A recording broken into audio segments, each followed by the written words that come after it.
President Putin has announced the annexation of 4 regions of Ukraine that are controlled by Russian forces in the biggest seizure of territory in Europe since the Second World War. His declaration follows staged referendums in Kherson, Zaporizhia, Luhansk and Donetsk. They were denounced by Ukraine and its allies. President Putin warned the West he would protect the territories with all forces and means at Russia's disposal.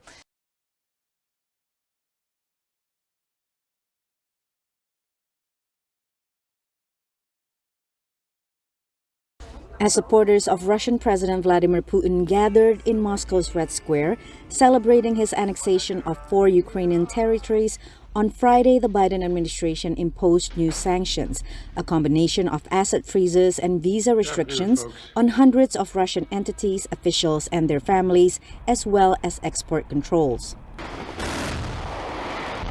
14 international suppliers that support Moscow's military supply chains are also sanctioned. The goal is to reduce the Russian military's capacity to regenerate.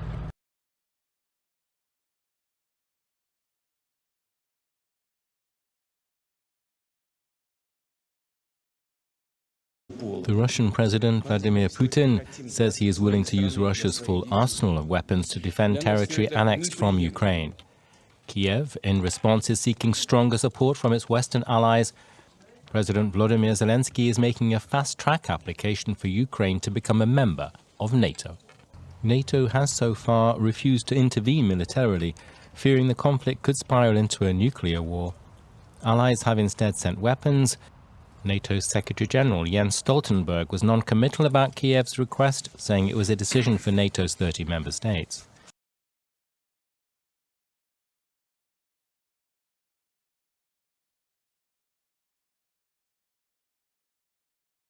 A 4th missile launch from North Korea just this week. The regime fired 2 short-range ballistic missiles toward the East Sea on Saturday morning. According to South Korea's Joint Chiefs of Staff, the missiles were fired from the Sunan district of Pyongyang from around 6:45 to 7:03 a.m.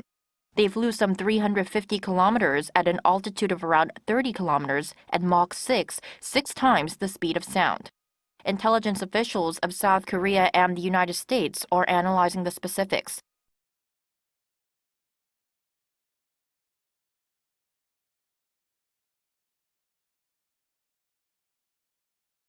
Well, army officers in Burkina Faso have announced the overthrow of military leader Paul-Henri Damiba.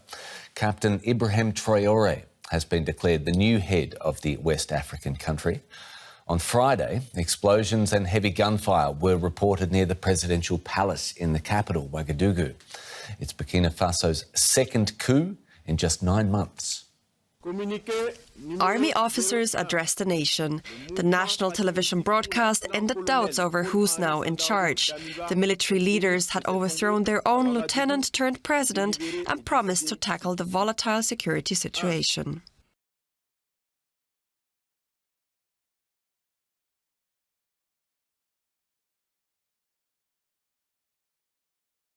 Protests over the death of Kurdish woman Mahsa Amini continue to rage in Iran. In the latest, the Islamic Republic has arrested 9 foreign nationals from France, Germany, Italy, the Netherlands and Poland for their role in the demonstrations. Officials say the European nationals were detained during the riots or while plotting in the background. The demonstrations erupted after the death of the 22-year-old woman in morality police custody, who detained her for allegedly breaching the Islamic Republic's dress code for women.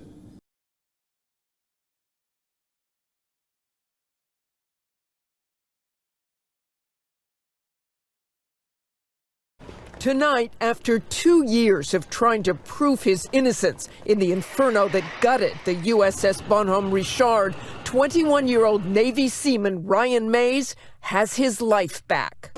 Navy prosecutors had blamed Mays for the largest, costliest ship fire in the history of the Navy outside of combat losses, claiming Mays had destroyed the $1.2 billion amphibious assault ship in July of 2020 because he was bitter about having to drop out of Navy SEAL selection. Mays vehemently denied the accusations.